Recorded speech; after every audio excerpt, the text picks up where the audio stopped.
Hello guys, welcome to my channel. তো এখন আমি আছি যে এটা নবদ্বীপ, এটা নবদ্বীপ ধাম।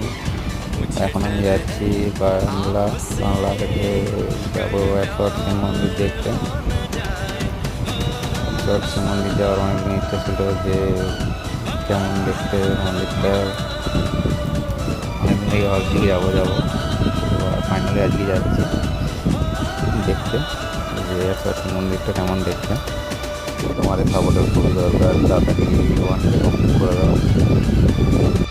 যারা চ্যানেলটিকে সাবস্ক্রাইব করে রেখেছে তাদেরকে অসংখ্য ধন্যবাদ, এবং যারা এখনও চ্যানেলটিকে সাবস্ক্রাইব করেনি এবং যারা চ্যানেলে নতুন তারা চ্যানেলটিকে সাবস্ক্রাইব করে সাথে থাকো। এবং কী ভিডিও দেখতে চাও সেটা কমেন্ট করে বলবে।